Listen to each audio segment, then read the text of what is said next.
Om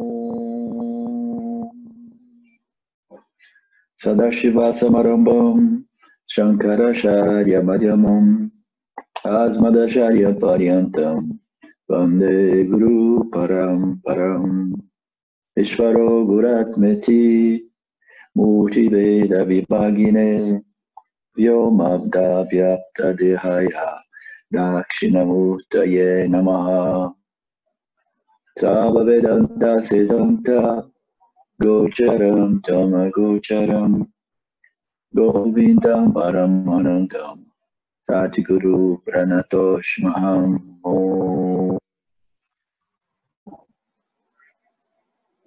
Om Shanti Shanti Shanti Shanti Om.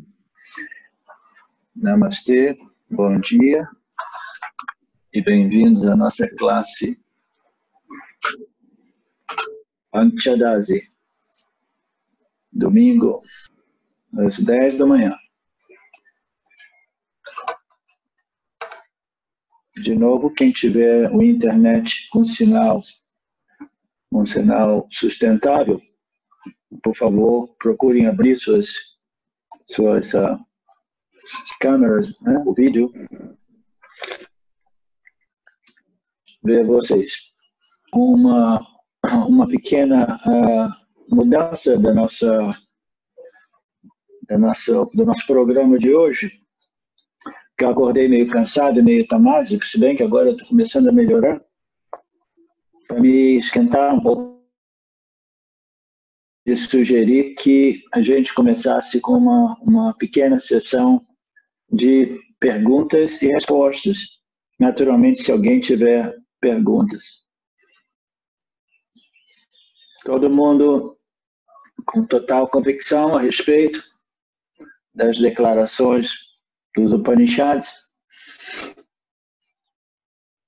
né? Aquelas declarações que nos definem como consciência, existência infinitamente não limitada, aquilo que é a única coisa impossível de ser negada. Ninguém tem mais dúvida. Então a gente pode fechar a aula antes de iniciá-la. Tem um monte de trabalho para fazer aqui, minhas coisas estão mal bagunça.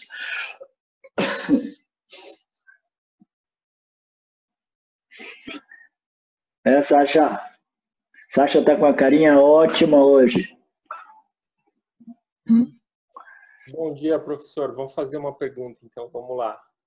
Então, obrigado, Miranda. Eu estava contando com você mesmo. Professor, você poderia falar um pouquinho do Samadhi? Porque Samadhi com discernimento e um Samadhi sem discernimento, até mesmo para entender um pouquinho mais desses dois tipos de Samadhi. Sei que existem vários, né? Não sei. Meu sinal... Tá, você repete, por favor, porque a sua voz ficou metálica para mim. Eu não sei se para os demais, eu não sei se é o meu sinal aqui. Vocês ouviram bem a pergunta do Miranda? Professor. Então, talvez seja o meu sinal aqui. Você repete, por favor, Miranda. Eu queria fazer uma pergunta sobre o Samadhi, né? O Samadhi com discernimento e o Samadhi sem o discernimento, quando eu não uso, de uma certa forma, o intelecto, né? Porque eu li esses dias sobre esse tema e fiquei um pouco confuso, né? Sim. Qual é a confusão e qual é o seu interesse em Samadhi, em compreender isso? A confusão é que para a gente chegar, na realidade, eu preciso refletir um pouco melhor, professor, mas eu só tentei fazer uma pergunta para a gente começar, mas é a questão da gente... Deixa eu elaborar um pouquinho melhor, assim. Tá, tem alguém com o microfone aberto aí fazendo barulho, acho que é o Henrique, né? Fechou. Então tá.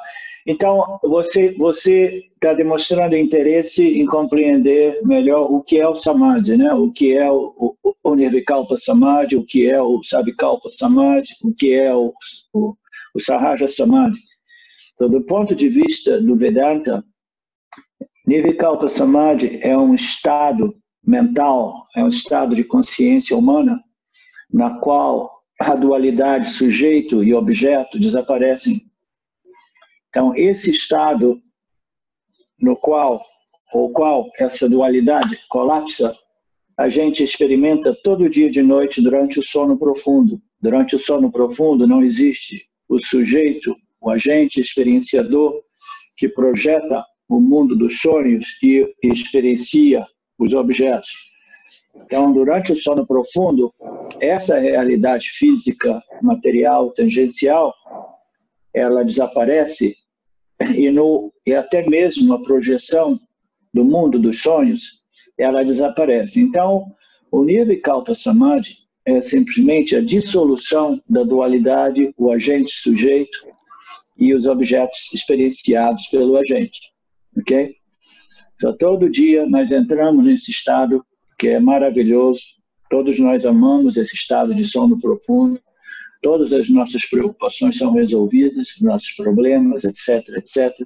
Mas ainda assim, esse estado de colapso dessa dualidade, o agente conhecedor e os objetos de conhecimento, esse colapso ele não é conducente ao autoconhecimento. Por quê? Porque, como você mesmo disse, o intelecto não está presente para extrair compreensão, entendimento, lições, etc, etc. Okay? No mundo do yoga, eles consideram o estado de Nirvikalpa Samadhi a iluminação. Eles dizem que aquilo é liberação, aquilo é iluminação. Por que eles consideram isso a libertação? Porque finalmente você se liberta do mundo. Você se liberta da dualidade. Entendeu? Mas como é que a gente vai viver no mundo e ainda assim evitar o mundo, né? 24 horas, 7 dias por semana, 365 dias por mês. Como é que a gente vai fazer isso? Então, o único modo de fazer isso é desenvolver uma vasana por Nirvikalpa Samadhi, que leva vidas, em geral, até que o indivíduo, ele muito naturalmente, ele de novo, ele entre naquele estado de sono profundo, autoinduzido pelo meditador. Aí o meditador diz, sim, isso é iluminação e isso é libertação, porque eu me libertei do mundo dos objetos e essa dualidade, o agente, os objetos, é a fonte de todos os problemas, né, do indivíduo jiva, do jiva humano, né, porque esses objetos, eles possuem uma força magnética de atração e repulsão que perturbam o meu estado mental constantemente. Eu quero o que eu quero, não quero o que eu não quero, eu fico projetando, antecipando, me preocupando, e etc, etc, tentando manipular e controlar o meu meio ambiente, as minhas experiências. Então, esse estado de Nirvikalpa Samadhi, esse sono profundo, autoinduzido pelo meditador, ele resolve o problema do mundo, entendeu? Mas do ponto de vista do Vedanta, a libertação real somente é possível apesar do mundo, não através da exclusão do mundo, entendeu? Porque você não consegue excluir o mundo para sempre. E mesmo que você desenvolva uma vasana por Nirvikalpa Samadhi de tal modo que você possa permanecer 6 horas, 7 horas dormindo, vai ter sempre uns sonhozinhos que vai atrapalhar o seu Anandamaya Kosha do sono, entendeu? Algumas projeçõezinhas. Aí você acorda de manhã, você tem que alimentar o corpo, tem que lavar o corpo, tem que fazer isso e aquilo. Aí você, as outras 10 horas, você mergulha no seu sono profundo, no seu sono auto-induzido, assim chamado Nirvikalpa Samadhi. Então você ficaria vivendo uma situação que toda vez que você entra no seu Nirvikalpa Samadhi, você se sente livre. E toda vez que você sai, você se sente o quê? Você se sente preso, amarrado, entendeu? Perturbado pela dualidade, por essa inevitável experiência, você, o agente e os objetos do campo. Então, jamais representa realmente uma libertação. O Vedanta diz que a libertação ela só é possível no mundo e apesar do mundo, porque não existe modo de a gente rejeitar, remover o mundo. O mundo foi criado e o Jiva, o agente Jiva, ele foi criado por Ishvara para interagir com o mundo. Não é que foi por engano, entendeu? Ishvara criou o mundo e criou o agente, conhecedor, experienciador do mundo, e isso serve a um propósito. Chegar aqui e dizer, não, eu quero rejeitar o mundo, eu quero evitar o mundo, e eu quero dormir profundamente. Aí que, às vezes, eu coloco para as pessoas. Então, por que você não compra uma arma e dá um tiro na cabeça e você resolve o problema do mundo uma vez por todas? Você viver para evitar o propósito do mundo, que é a sua interação com o mundo, que serve o propósito de refinar, purificar a sua mente, seu coração, de tal modo que você possa ser livre do mundo, apesar do mundo. Isso é que significa moksha, ou libertação, ou iluminação, entendeu? É você vive nessa ordem de realidade, mas ainda assim, essa ordem de realidade não te impacta, te afeta, como afeta os sansares, porque você compreende que essa é uma ordem de realidade secundária, aparente, que não modifica aquilo que você é em sua essência, em sua natureza, em sua real identidade. Então você consegue transacionar no mundo, apesar de todas as dificuldades do mundo, você navega no mundo sendo livre do mundo. Então, aonde eu estou chegando com essa conversa? Eu estou chegando com sua conversa que, para um vedantino, essa questão a respeito do Nirvikalpa Samadhi é uma curiosidade, como uma coceira, mas fundamentalmente ela é irrelevante. É relevante porque Nirvikalpa Samadhi, ela simplesmente não liberta ninguém, entendeu? Você já deve ter ouvido eu contar a história do meu amigo, aquele menino inglês que era um músico, dono de uma banda de pop, rock and roll, que descobriu essa vasta Nirvikalpa Samadhi, pensou que fosse iluminado, e depois Ishvara mandou um relacionamento maravilhoso para ele, aí a namorada dele deixou ele despencou, ele ficou em crise e depressão, e ele se tocou que, apesar de todo o Nirvikalpa Samadhi que ele experimentava, ele era absolutamente ainda dependente e amarrado aos objetos do campo, entendeu? Ele não era livre dos campos, que bastou a namorada dele deixar ele para ele entrar numa depressão profunda. Que libertação é essa?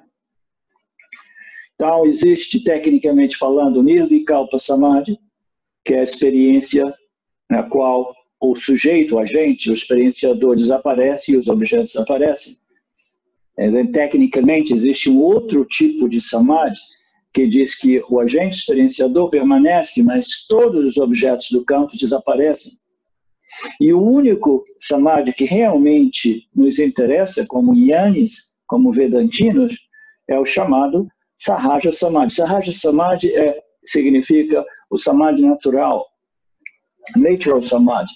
Samadhi natural é aquele Samadhi que o agente experienciador, o agente conhecedor permanece, os objetos do campo permanecem, mas o indivíduo, esse agente, ele transaciona, o Jnana, ele transaciona, compreendendo que isso é somente uma sobreposição, uma ordem de realidade aparente, entendeu?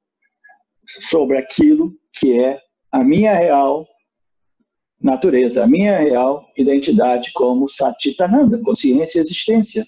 Então você vive no mundo e você tem um relacionamento diferente com o mundo. A expressão que é mais próxima do Sahaja Samadhi é uma expressão que tem sido muito usada no mundo espiritual ocidental moderno.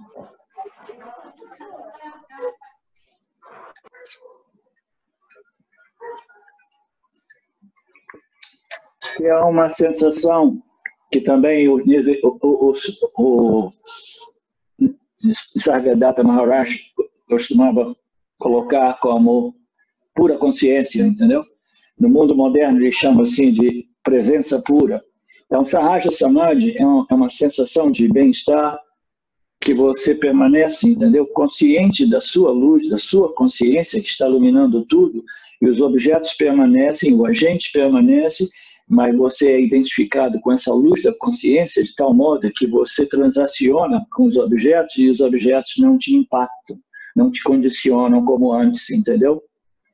Então é um estado mental, Sahaja Samadhi, de equanimidade em relação aos objetos do campo. Você vai navegando, os objetos favoráveis e desfavoráveis vão aparecendo, né? Os papas e os punhas vão surgindo, e você desenvolve esse sentimento de presença, essa sensação de presença, de equanimidade em relação aos objetos de experiência, porque você sabe que eles não te modificam.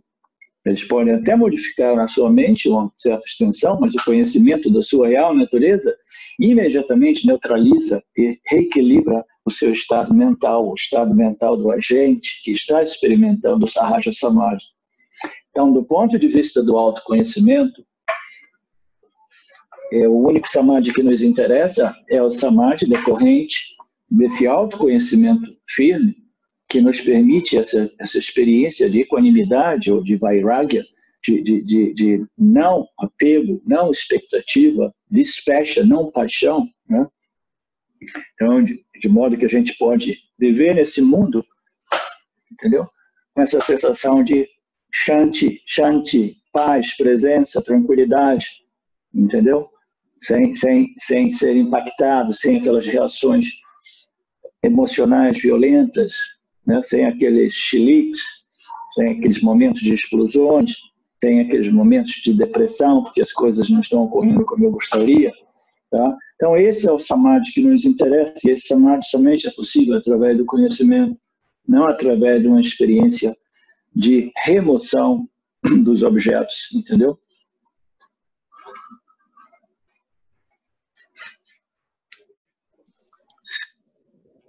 Arlindo? Obrigado, professor. Ok. Essa firmeza que você acabou de falar aí, essa convicção, essa compreensão, na verdade, assim, é chegar ao ponto de eu perceber que, tipo assim, não, ok, o Zé Roberto existe, ele vai desaparecer, mas eu sei que nem isso vai me afetar mais, né? Eu acho que mais ou menos essa compreensão chega a esse nível, né?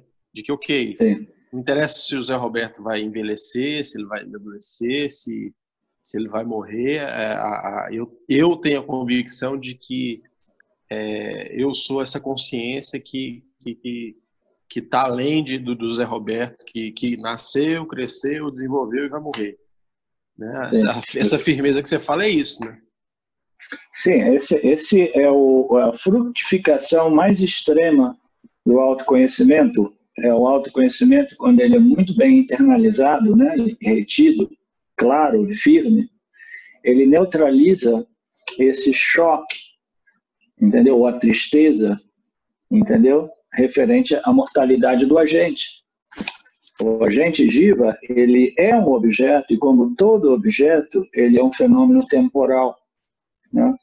Então, esse agente, que é limitado por tempo, né? Quando ele desenvolve essa firmeza de autoconhecimento, ele compreende que ele, na verdade, ele não é o agente, ele é a consciência refletida nesse aparato refletor chamado a construção corpo-mente do agente. Então, é uma mudança, um shift de identidade que permite ao Zé Roberto, né, testemunhar esse processo de nascimento, crescimento, envelhecimento, doença e morte, entendeu? Objetivamente. O nosso processo espiritual nada mais é do que uma capacidade gradual e crescente de objetivar o nosso jiva, a nossa construção corpo-mente. Você começa a ver o agente como um objeto, entendeu? E você permanece livre do objeto. Então, esse agente, você sabe que ele um dia ele envelhece, a doença chega e a morte se aproxima, né? E você aceita com naturalidade. Existem dois modos de fazer as pazes com a mortalidade. Um deles é através da compreensão de Ishvara, Karma Yoga, Dharma, a compreensão de que essa é uma lei intrínseca nessa projeção aparente, nessa realidade aparente, secundária, chamada Mithya, o mundo, o universo. Tudo que é criado é destruído. Então, se a gente desenvolve a maturidade, em vez de evitar esse tópico, esse tema chamado envelhecimento, doença e morte, que todo mundo considera um tabu, ninguém quer falar sobre isso, entendeu? Se a gente fosse educado de modo maduro, dizendo, olha, tudo que chega aqui, vai. Cresce, cresce e depois, bum, vai. Então a gente, ok, essas são as regras do jogo aqui, entendeu? Nada que chega aqui chega para ficar. Então você já vai crescendo, desenvolvendo uma maturidade. Então se nós formos pessoas espiritualmente maduras, mesmo sem o autoconhecimento, a gente precisa compreender essa lei natural, cósmica, da temporalidade, das limitações inerentes a todos os objetos do campo, de tal modo que a gente possa aceitar o nascimento, a vida e a morte como passado. É passado, é um presente, ótimo, não sei quanto tempo eu tenho. O meu tempo nessa passagem aqui é determinado pelo meu parábola karma, tudo é karma. Mas ainda assim eu aceito tudo isso como um presente. Por quê? Porque a vida é bonita, apesar de tudo, entendeu? É uma escola maravilhosa, cheia de prazeres e dores, e momentos difíceis, sempre, né, nos possibilitando o crescimento, a nossa elevação espiritual, lições novas, etc., etc., amadurecimentos. Né? Então, todo mundo tem um amor pela vida, né? É um amor que já é embutido em cada configuração, né? Em cada criatura, cada organismo vivo, esse sentimento de amor pela sua própria preservação, pela sua vida, é embutido mesmo, entendeu? Mas esse conhecimento a respeito das leis cósmicas, naturais, de Mithya, já nos permite de aceitar a temporalidade de tudo que existe em Mithya. Né? Então, outro modo de ainda aceitar mais elegantemente esse fato é não somente compreender que tudo tem um início, um meio e um fim, mas compreender que aquilo que eu sou realmente não possui um início, um meio e um fim. Me entende? Aquilo que eu realmente sou é aquilo que jamais nasceu e jamais irá morrer. Então, esse é um outro seguro, né? Um seguro proteção total. É um seguro proteção total contra o choque chamado a mortalidade. Né? Eu compreendi as leis naturais de Mithya e eu compreendi que as leis naturais de Mithya não se aplicam àquilo que eu sou como um Satya. Né? Então, esse é um seguro total. Justo? Então, a frutificação extrema do autoconhecimento é a capacidade, né, de se livrar desse trauma referente à temporalidade de tudo aquilo que existe do nosso corpo físico, entendeu? E a gente sabe, compreendendo, estudando Vedanta, a gente sabe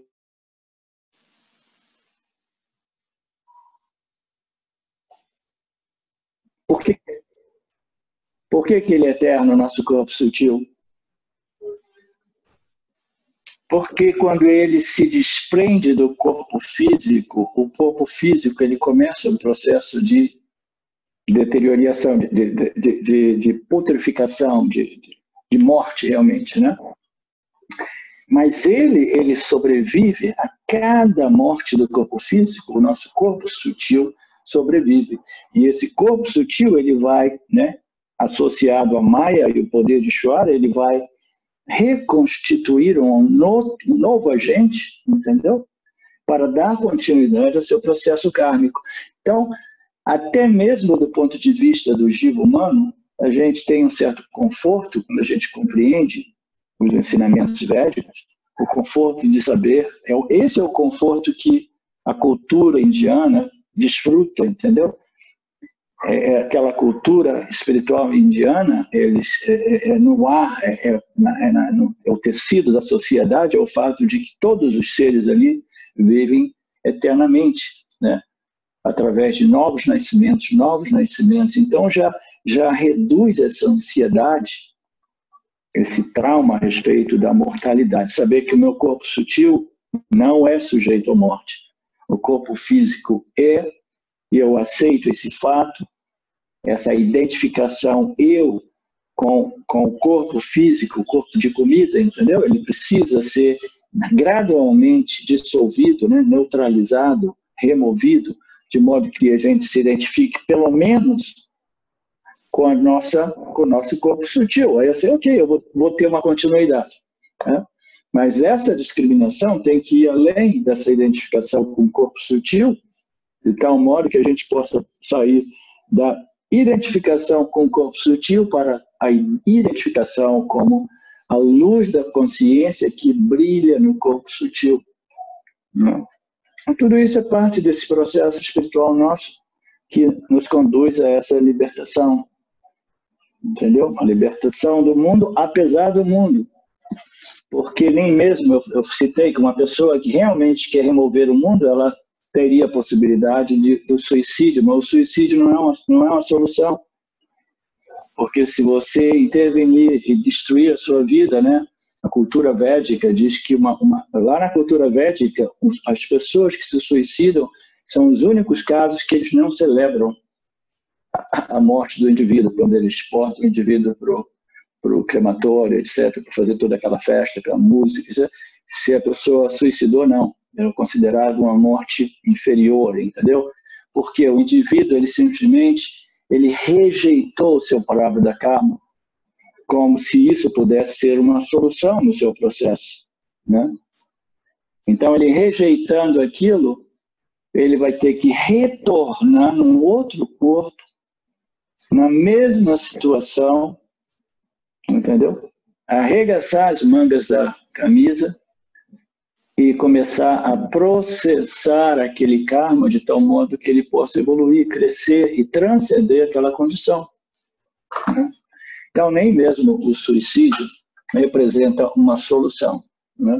Porque a gente acaba sempre voltando no mesmo ponto, no mesmo estágio. Mas nas nossas vidas a gente vê alguns padrões de comportamentos que se repetem até que a gente compreenda realmente, né, aqueles padrões, de tal modo que a gente possa ir além deles. Isso tudo é parte do processo de crescimento pessoal do agente Jiva, né? O que eu percebo assim... Hã? Diz, querido. Não, é porque, assim, uma coisa que eu percebo eu te fazendo essa pergunta é porque, às vezes, eu percebo, assim, que o Jiva, na verdade, às vezes quer se apropriar de moksha, né?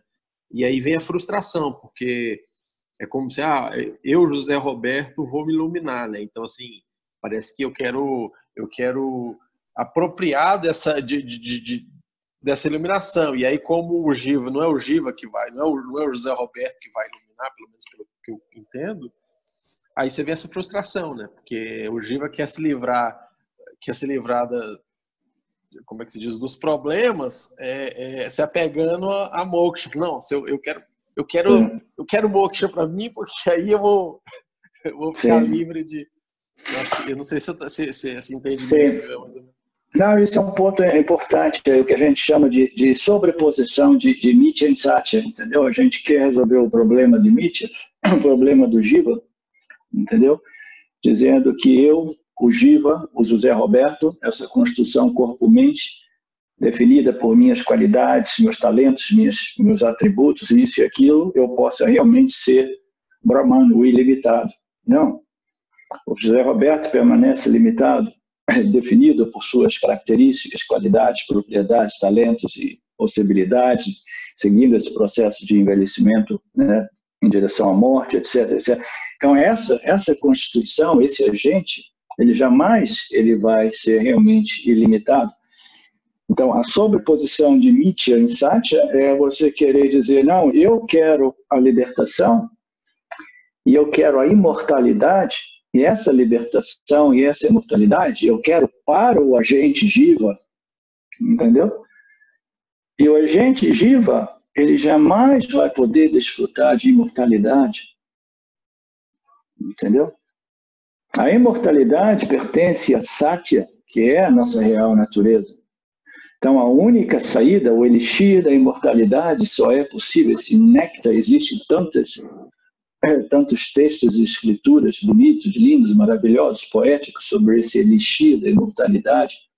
O elixir da mortalidade nada mais é do que o conhecimento a respeito da minha real natureza, aquilo que existe além do nascimento, vida e morte, aquilo que existe além da temporalidade, entendeu? Então, aquilo que eu sou, né? Você é aquilo, o Jiva, a construção do Zé Roberto, é aquilo é a imortalidade. Agora, o Jiva querer dizer, não, eu quero moksha, mas eu quero moksha, e moksha tem que ser estendido em Mitya, de Satya para Mitya, de tal forma que eu possa ser reverenciado como grande iluminado, que vai ser respeitado por todos, que vai viver para sempre, que vai curtir a imortalidade, e vou parar de envelhecer. Nos Estados Unidos existe de tudo, né?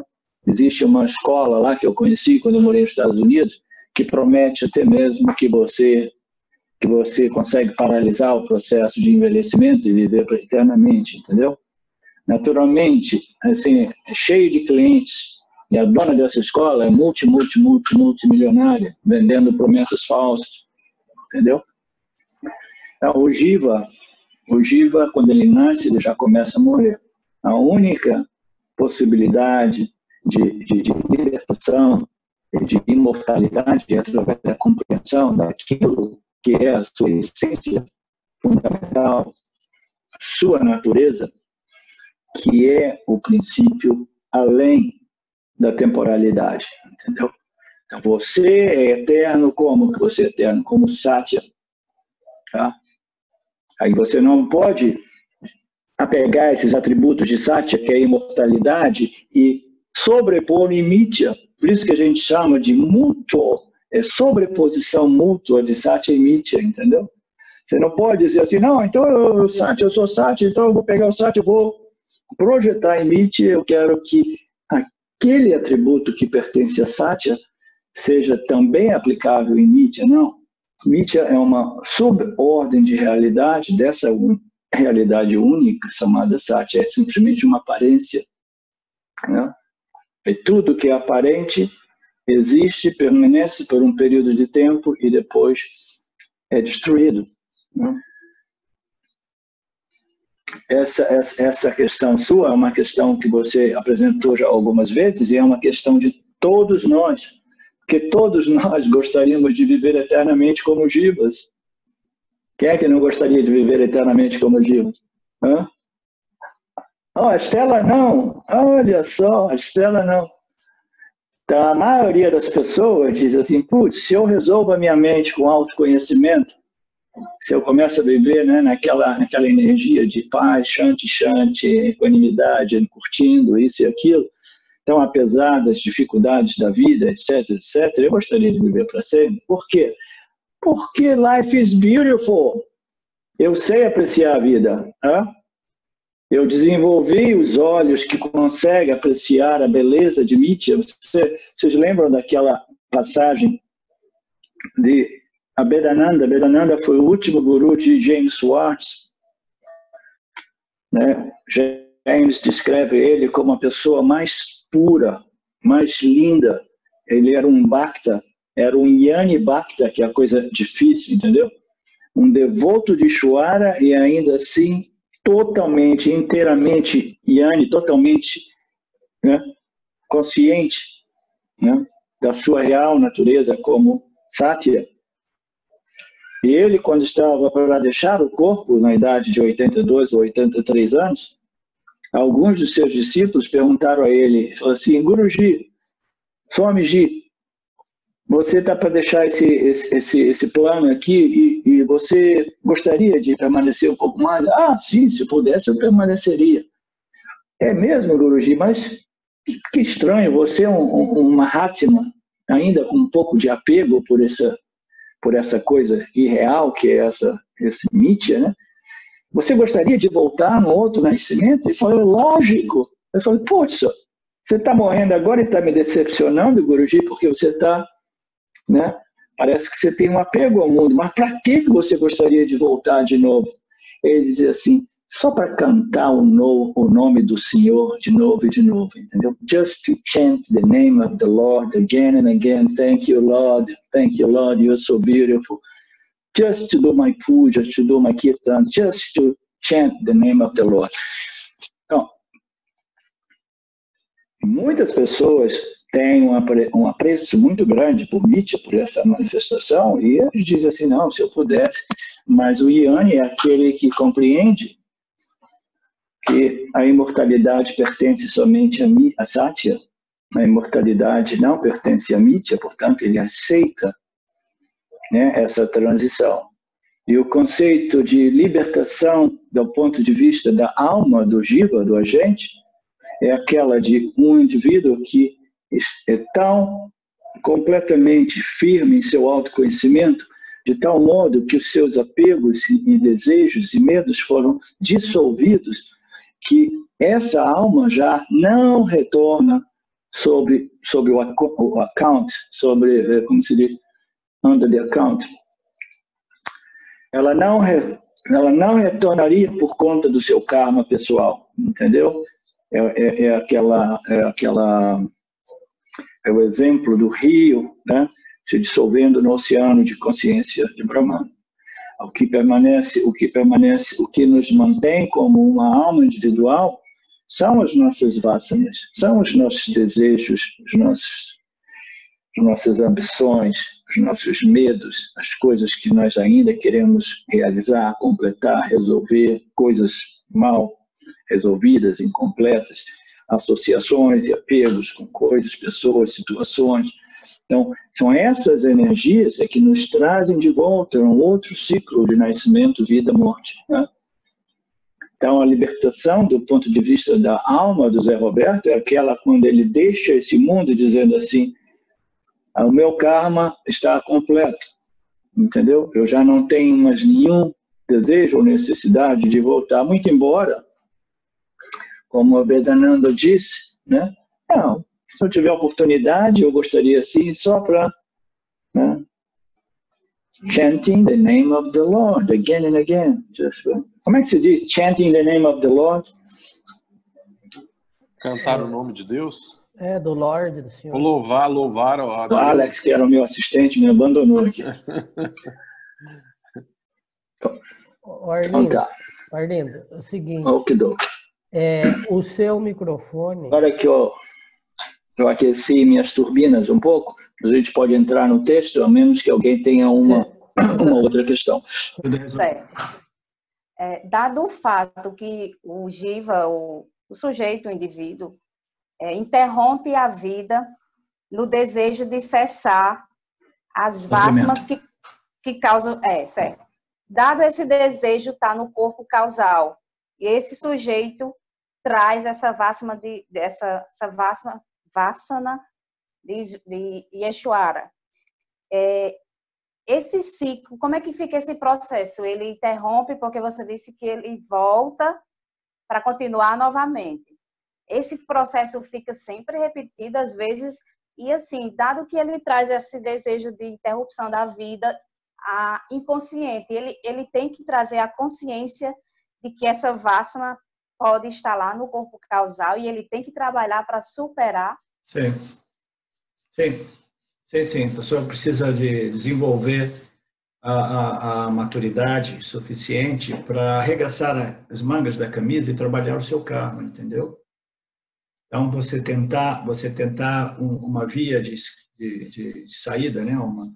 Um atalho, e dizer assim, não, o sofrimento é muito grande, eu já não consigo discriminar, os meus karmas são conflitantes, só tem confusão, isso e aquilo, eu vou acabar com a minha vida. Você acaba com a sua vida, mas o indivíduo, a alma, esse indivíduo, ele não somente ele vai experimentar essa dor, essa emoção, esse sofrimento, né, nessas locas, né, quando o corpo sutil ele desassocia do corpo físico, ele permanece experimentando subjetivamente o conteúdo da sua mente, da sua condição mental e emocional. Então, se você acaba com você porque você não aguentava com esse sofrimento, você vai continuar experimentando esse sofrimento subjetivamente numa dessas locas, né? Até que você exaure, né? Você esgote um pouco desses papas, desse sofrimento subjetivamente, e você seja apto de entrar num outro corpo físico, né? Desenvolver um outro corpo físico, para dar continuidade a esse processo kármico, né? De crescimento, de evolução. A vida nada mais é do que uma oportunidade de crescimento, né? E se a gente está sofrendo, qual é a atitude mais madura? Se eu estou sofrendo, é porque eu preciso esgotar esses papakarmas, esses karmas adversos, essas dificuldades. Entendeu? Ninguém sofre por acaso, né? Então, a maturidade é a capacidade de aceitar a Punya e Papa como parte do meu processo de evolução, de crescimento, entendeu? E, gradualmente, a gente vai crescendo até entra no mundo espiritual, chega no Vedanta, e aí as coisas começam a se desenvolver mais rapidamente. Tudo isso é parte de um tema um pouco mais esotérico, que não é realmente relevante ao autoconhecimento, mas eu compreendo que é uma curiosidade de muitos de nós. Então, o que é importante é o conhecimento, os estados mentais, como Nirvikalpa Samadhi, eles não resolvem, muito embora o pessoal do yoga, eles digam, existe um debate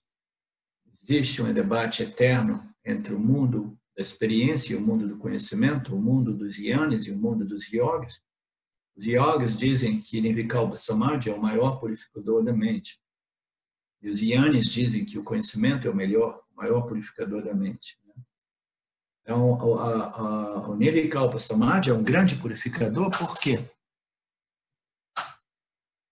Ramana Maharaj, ele passou quase 20 anos em Nirvikalpa Samadhi, daquilo que nós sabemos. Depois de ele ter obtido o autoconhecimento, ele tinha um desinteresse total pelo mundo, pela sua história de vida, família, ele saiu de casa e começou a se isolar nessas cavernas lá em Tiruvannamalai. E naquele processo de Nirvikalpa Samadhi profunda, ele desenvolveu uma luz, uma radiância, uma pureza, entendeu? Foi uma das pessoas mais bonitas, mais radiantes da nossa história contemporânea.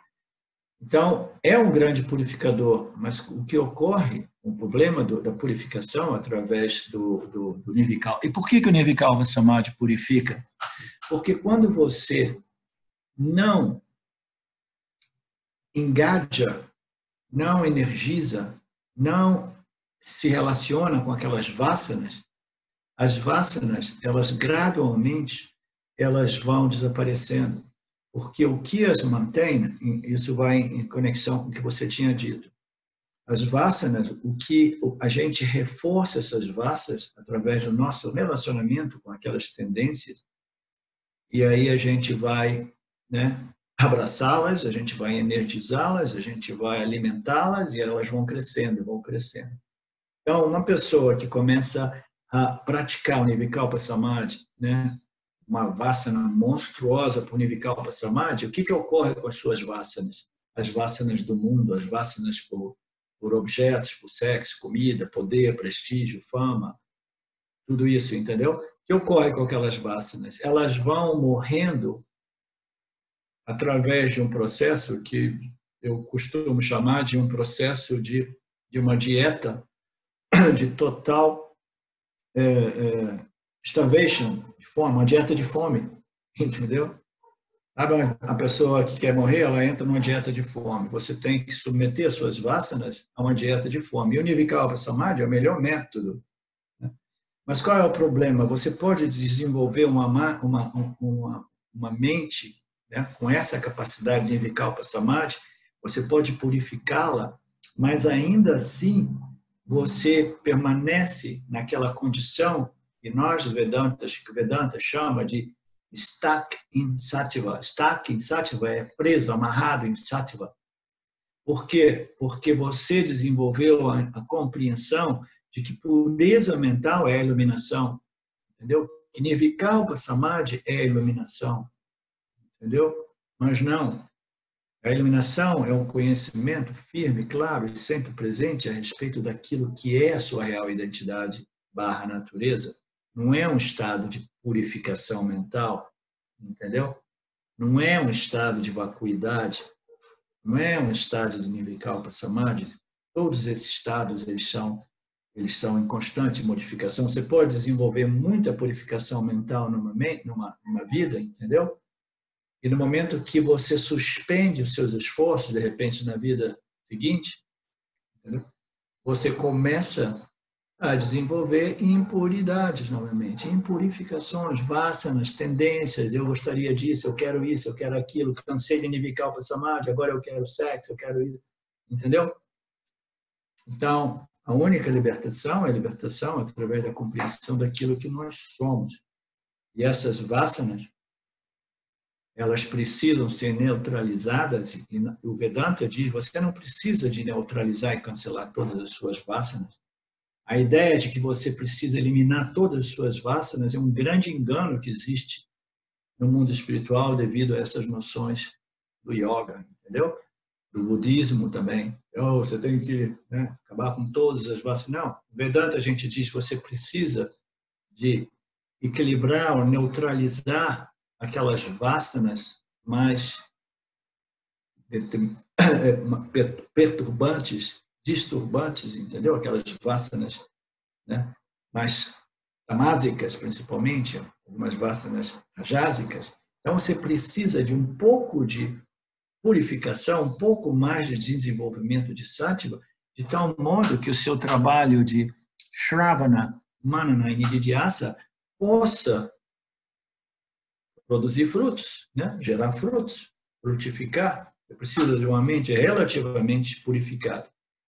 Mas o autoconhecimento e moksha não é sinônimo de purificação mental, ou purificação mental não é sinônimo de autoconhecimento e moksha. Mas você precisa de uma certa purificação mental de modo a você eficazmente contemplar, compreender, assimilar, internalizar e reter esse conhecimento a respeito da sua real identidade e natureza. Ok? Eu não entendi ainda como uma pessoa tão jovem como a Miriam foi cair nesse grupo de Vedanta. Uma coisa tão rara. O que aconteceu com você? Você fez muito trabalho vedântico na vida passada ou o quê? Eu tenho 38 anos. Ah, que mentirosa. Que 38 anos com essa carinha de 18? Entendi. Então você não é tão jovem assim como parece. E tem a maturidade de uma pessoa de cabelos grisalhos, né? Porque senão você não estaria aqui. Bom dia, lindo. Ronaldo, tudo bem? Posso fazer uma pergunta? Posso fazer uma pergunta? Só um momentinho. Sim.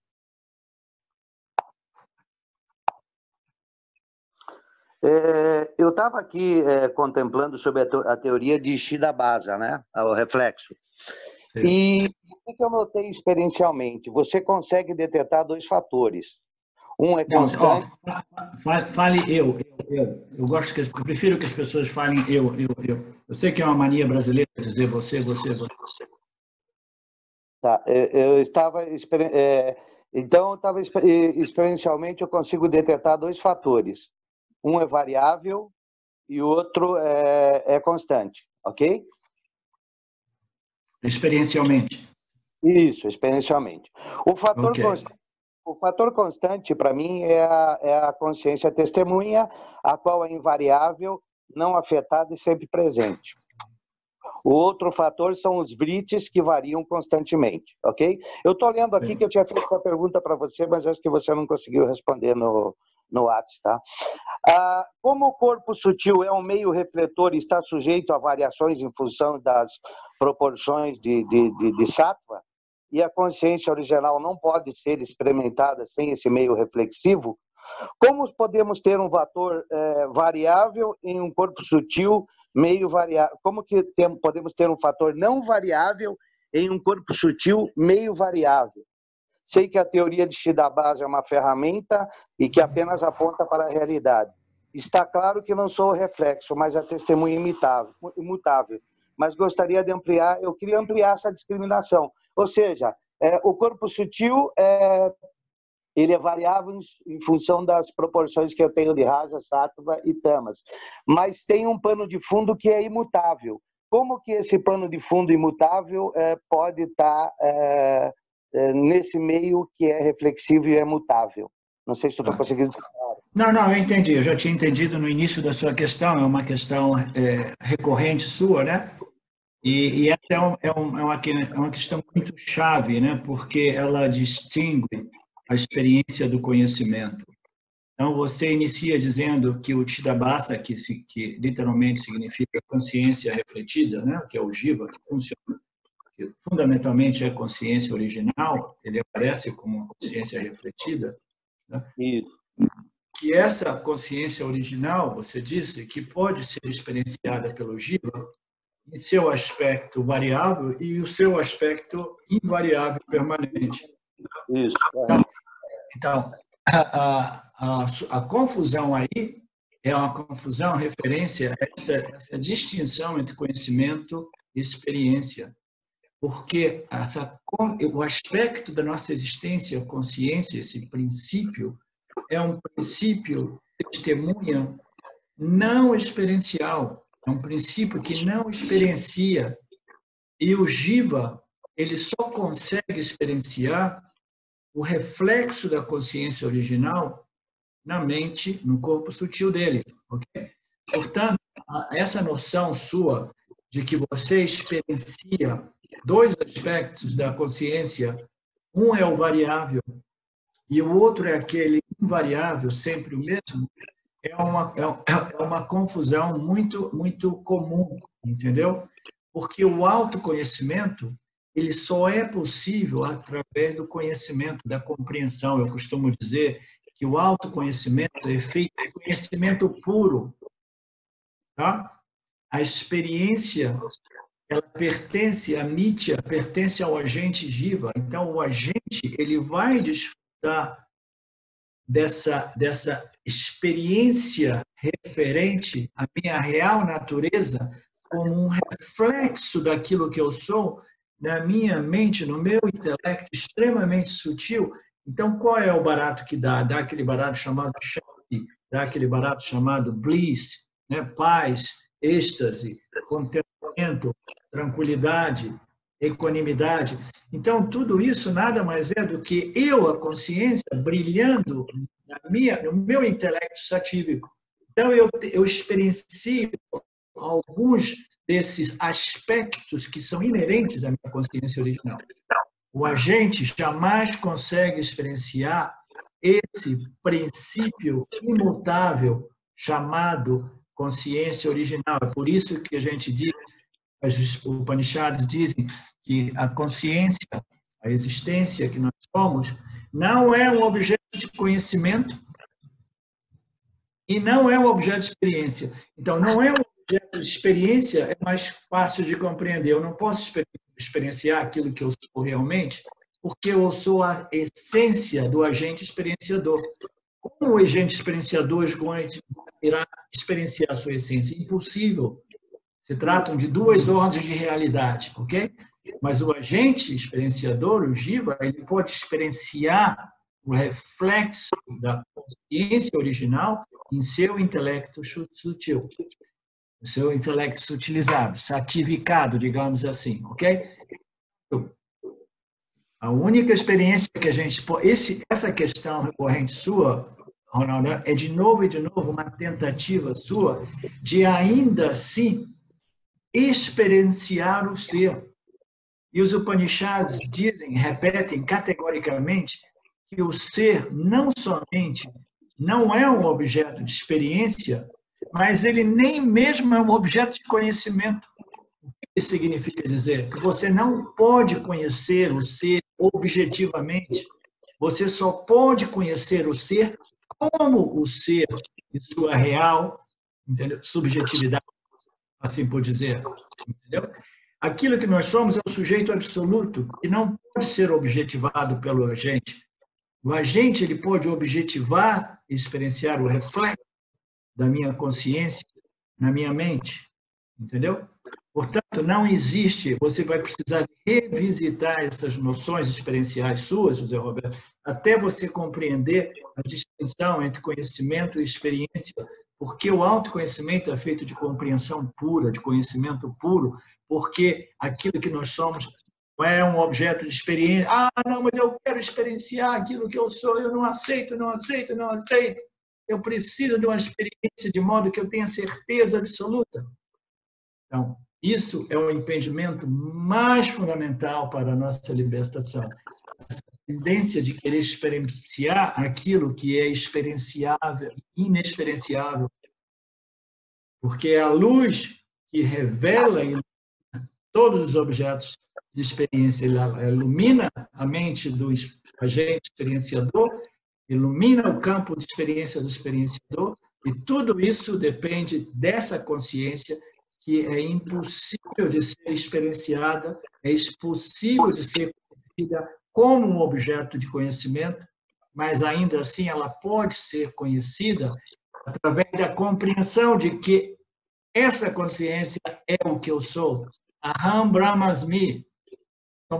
O autoconhecimento é um conhecimento direto e imediato, muito embora as escrituras vedânticas digam que o ser não pode ser conhecido, entendeu? Porque não é um objeto de conhecimento, mas ainda assim o ser pode ser conhecido, entendeu? E como? Não como um objeto de conhecimento, mas como sujeito. A luz do iluminador que está sempre brilhando no intelecto do agente, independentemente de sua condição mais satívica, mais rajásica, mais tamásica. Isso que eu sou brilha sempre. É por isso que depois do autoconhecimento, o Yanni, ele já não tem tanto interesse de manipular e controlar essas três energias no intelecto, de modo que não, eu quero estar experimentando sempre dessa plataforma satívica. Não, o autoconhecimento resolve isso. Eu sei que eu não sou essas variações mentais, eu sei que eu não sou rajas, tamas, ou essa configuração dessas três energias. A experiência ela vai perdendo o seu brilho, sua atração, muito embora, naturalmente, quem é que não prefere uma experiência de paz mental, ao invés de uma experiência de depressão ou estresse mental?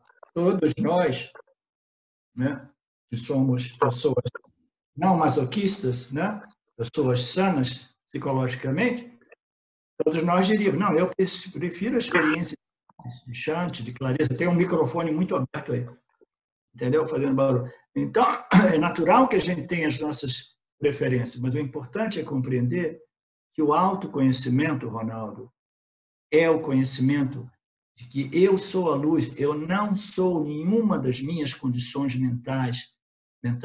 As minhas condições, a minha condição mental predominada por Sati vai me dar uma experiência de bem-estar, de paz, de satisfação, de equanimidade, entendeu? E o modo de você desenvolver, estabelecer uma condição mental mais satívica, um modo eficaz, é através do autoconhecimento, da autoinvestigação, não através da yoga, que através da yoga, do momento que você suspende o seu esforço de controlar a sua mente para ter aquela experiência do reflexo daquilo que você é no seu intelecto sativo, no momento que você suspende, os gunas se modificam e quando você vê, você começa a experienciar outros estados mentais. Né? Então, você só consegue efetivamente desenvolver uma mente mais dominada por Sattva na medida que você entra no Vedanta e desenvolve o conhecimento a respeito de Mithya e Satya de tal modo que o mundo já não te impacta. O que é o impacto que o mundo causa na mente do indivíduo Jiva? É essa força gravitacional de repulsão e atração que constantemente perturba a mente do agente. Então, o autoconhecimento ele vai resolvendo de tal modo que os objetos do mundo já não possuem aquela força magnética. Entendeu? Aí, quando você vê, você vai desenvolvendo essa equanimidade, essa paz natural, esse samadhi natural, sahaja samadhi, etc, etc. Então, você está desenvolvendo uma mente dominantemente mais satívica através do jnana, da compreensão, do conhecimento. Eu gosto de chamar uma mente satívica resolvida através do jnana, através da compreensão da limitação inerente a todos os objetos, através da compreensão de que a minha natureza já é inteira, completa, e que eu não preciso de pessoas, coisas, circunstâncias, situações para me completar, porque a minha natureza é ananta, é plenitude. Então, todos esses conhecimentos védicos, eles resolvem eficazmente a mente do jnani numa condição mais satívica. Mas o jnani não está preocupado com a sua condição mental, depois que ele reconhece e retém esse autoconhecimento. Ele sabe, eu não sou a minha condição mental. É por isso que o jnani de verdade, ele não tem vergonha de ficar puto e dizer assim, para aquele lugar, entendeu? As pessoas se assustam, eles dizem, nossa, esse jnani, olha só, o cara está irritado, nervoso. 5 anos atrás, quando eu vim morar no Brasil, um grupo de Sorocaba me conheceu na internet, me convidou para ir lá. Nós fazíamos cada mês um seminário ali. Fizemos 3 ou 4 seminários ali. E uma dessas vezes que eu estava lá, minha esposa estava enchendo meu saco. Aí, quando tinha um intervalinho, antes da gente recomeçar, aí eu virei para ela e falei assim, olha, eu não quero ouvir uma palavra mais de você, hein? Ó, zip! Cala a boca, entendeu? Ou você sai da sala aqui. Então, o carinha que me convidava ali, quando ele viu aquela minha reação, entendeu? Ele ficou tão chocado que aquilo ali foi o início do fim daquela sanga de Sorocaba, entendeu? Porque como pode um jnani ficar irritado, nervoso, puto com a esposa, entendeu? Aí, você tem que ser quase que desumano para não ficar irritado e puto com a esposa ou com o esposo, porque a esposa e o esposo servem o propósito de irritar um ou outro, é natural. Né? É humano que seja assim. Né? Então, o jnani, ele não tem essa pose, entendeu? Com esses gurus de branco, vamos por aí, não, eu estou experienciando o além, o transcendental. Não, o jnani, ele sabe que ele não é a sua condição mental. Entendeu? Então, sattva is good, é bom, é importante, essa preferência de experimentar paz, tranquilidade, serenidade, equanimidade, é uma preferência a todos, mas o jnani não tem problema quando a sua mente se modifica e ele desenvolve uma predominância de rajas. E quando a mente é mais rajásica, a gente é mais sujeito a cometer erros. Aí uma pessoa, o samsara, diz assim, putz, eu cometi um erro, ai meu Deus do céu, pai, minha culpa, minha culpa. O jnani diz assim, nenhum problema, os erros ocorrem, a minha mente se modificou, se tornou mais rajásica, eu agi inadequadamente, criei um karma, arregaço a manga das camisas e resolvo o karma na hora. Ok, tem problema aí? Vamos resolver. Eu peço desculpa, minha mente ficou rajásica, eu devia ter colocado uma pausa e dizer assim, a gente fala sobre isso mais tarde. Não, eu reagi assim, etc. Tá? Eu peço desculpa, se você aceita as minhas desculpas, ótimo. Se você não aceita, o problema é seu, naturalmente, entendeu? Se você não me aprecia mais, que o problema também é seu, eu não tenho nenhum problema a respeito disso. Tá? Então, o jnani, ele não tem problema, ele jamais vai dizer assim, o meu karma, eu fiz isso, porque o sentimento de ownership, de fazedor, originador, né, dos meus pensamentos e ações é neutralizado, ele compreende que tudo isso pertence a Ishvara, ele extraiu, ele compreendeu aquilo que ele é como consciência.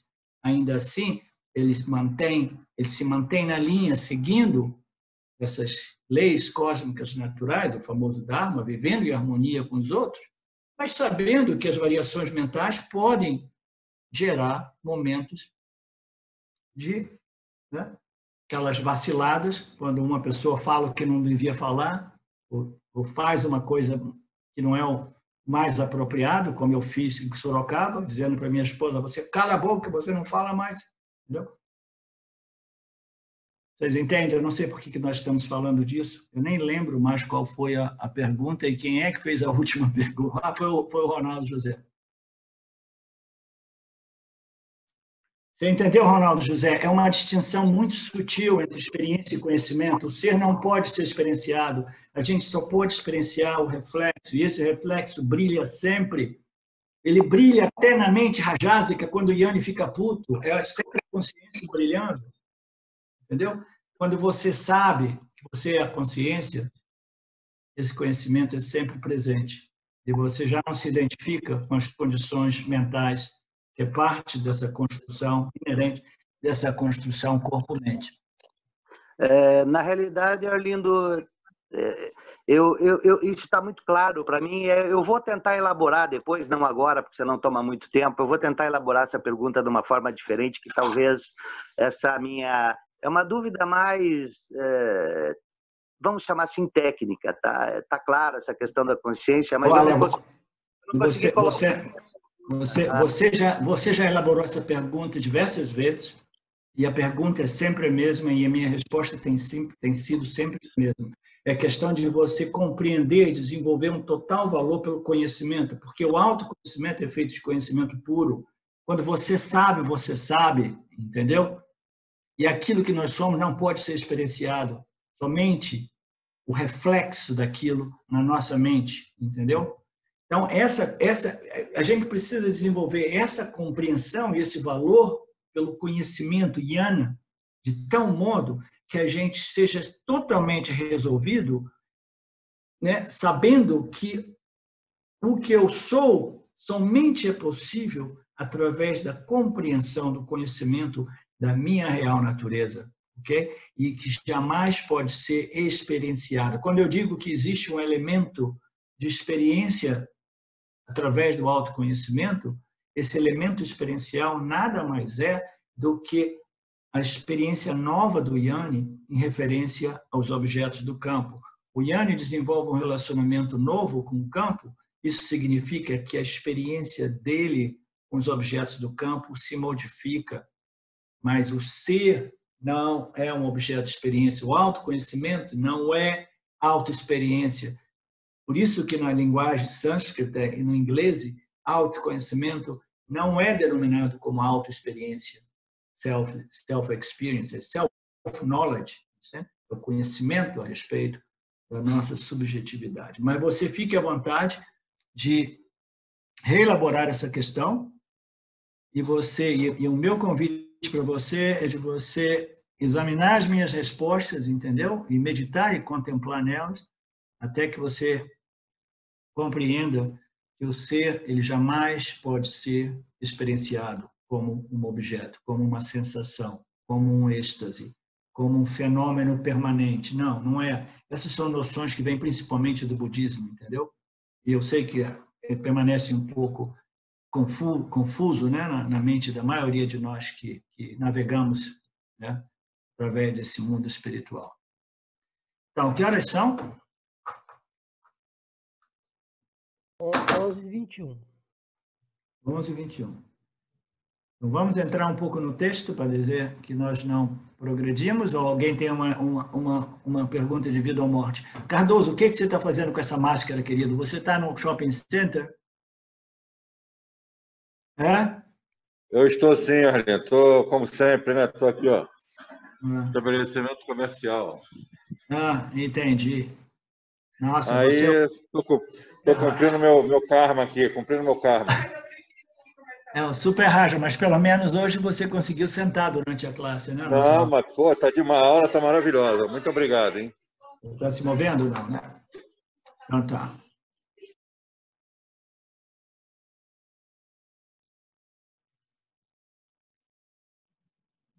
Essas aulas de perguntas e respostas, elas são sempre muito bacanas, porque a gente tem a possibilidade de abordar algumas de nossas dúvidas, questões, aquelas mais persistentes. Qual é o verso, Marcelo? É o 20, 30? Não, 35 que vai começar, né? Ok. A existência é consciente? É uma pergunta. Verso 35. Então, o verso 32 e 33 diz: é por esse motivo que a afirmação... Os versos anteriores, nós estávamos abordando aquilo que falava sobre as características, os aspectos do ser. Né? Em geral, nós apresentamos os 3 aspectos, ou a natureza do ser, que é Satchitananda, existência, consciência e a infinita não limitação. E aqui no Panchadasi, Vidyaranya Swami apresenta uma 4ª característica, né, que foi muito bem elaborada na evolução desses versos, que é a inegabilidade. Então, a 4ª característica do ser é a inegabilidade. Significa que o ser, após a gente ter negado realidade a tudo que existe como fenômeno ou objeto, quando a gente nega tudo,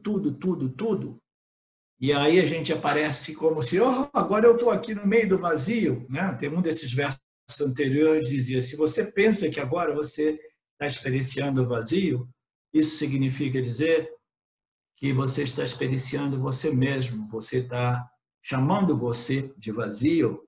Mas o Vedanta, imediatamente, ele corrige essa noção de vacuidade, de nulidade, e diz, mas você não é o vazio, você é a plenitude. É por isso que a gente diz Purna, Purnamada, Purna, Purna. Você é cheio, você é a plenitude, existe somente Brahman, existe você essa consciência e existência. Então, essa consciência e existência é o único fator que não pode ser negado. A gente vai negar a realidade a tudo, qualquer fenômeno, objeto, até mesmo a experiência de Ananta refletida, né? Esse bliss refletido. A gente vai negar a realidade, tudo isso. A gente vai negar a realidade, aquele gelato italiano maravilhoso, né? Eu era um apaixonado por gelato, agora eu já não tomo gelato, não como gelato já há uma década mais ou menos.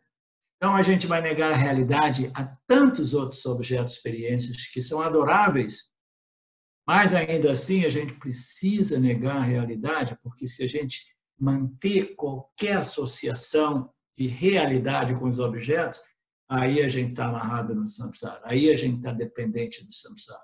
Né? Então, a 4ª característica, o 4º aspecto do ser é a inegabilidade. É por esse motivo que a afirmação das Escrituras, esse ser não é isso nem aquilo, nega todos os nomes e formas, mas não pode negar aquilo que é inegável, que é o quê? O sujeito absoluto, esse princípio testemunha, não experienciante, a luz que ilumina, revela tudo aquilo que pode ser conhecido, experienciado e negado pelo Vedantino. Negado como? Não é que eu vou querer destruir, não, eu vou negar a realidade a tudo que existe, todo e qualquer objeto de experiência, todo e qualquer objeto de conhecimento, eu vou negar realidade, porque a única realidade sou eu, essa luz da consciência que ilumina e revela tudo que possa ser experienciado e conhecido. Por esse motivo que a afirmação das Escrituras, esse ser não é isso nem aquilo, nega todos os nomes e formas, mas não pode negar o ser. Todo esse mundo pode ser negado, mas o negador não pode ser negado. Esse negador é a testemunha imutável, a consciência. Mas veja bem, aí tem, de novo, da margem a essa questão do Ronaldo José. É a testemunha imutável, a consciência. Mas a testemunha imutável, a consciência, ela não é uma entidade experienciante, é um princípio, consciência e existência. Ela não experiencia e ela não pode ser experienciada, mas ela fornece consciência e existência ao agente jiva, de tal modo que o agente jiva possa experienciar tudo aquilo que mais tarde precisa ser negado, de modo que a gente possa isolar, reivindicar e assumir a nossa real natureza, a identidade, como aquilo que é inegável. Essa luz do iluminador. É a testemunha imutável, a consciência. O negador não pode ser negado. Essa testemunha imutável, que não é uma entidade experienciante, é a consciência existente, esse princípio não pode ser negado. Okay? É a luz, é a consciência, é a existência, é o que nós somos, mas não é uma entidade experienciante. Isso é importantíssimo compreender. Okay? E não pode ser experienciado objetivamente. Pode ser conhecido não objetivamente. Pode ser conhecido como o quê? Como I, myself, Aham Brahmasmi. Eu posso conhecer a consciência como consciência. É isso que o autoconhecimento é. Por isso que é chamado de aparokshayana, é o conhecimento direto e imediato. Eu sou o Brahman, eu sou a consciência. Não a minha construção corpo-mente, mas a minha real natureza / identidade é a luz da consciência existente, que é a única realidade dentro da qual todos esses fenômenos temporais, né, vêm e vão, vêm e vão, vêm e vão. Inclusive o agente Jiva.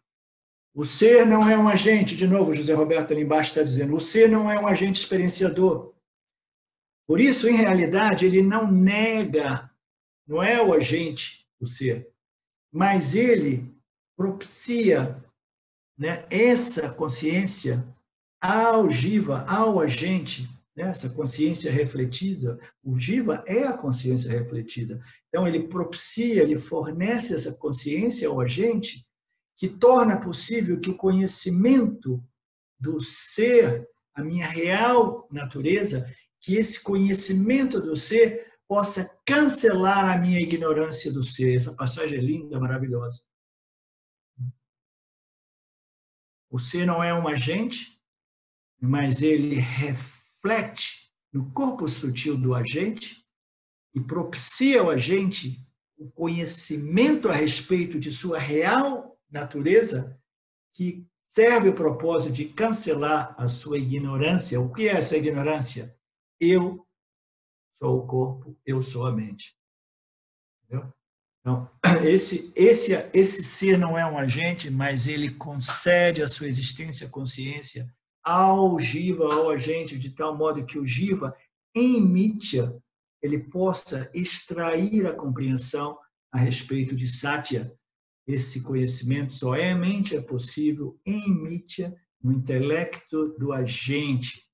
Okay? O ser não é um agente, o ser não experiencia nada, o ser não conhece nada.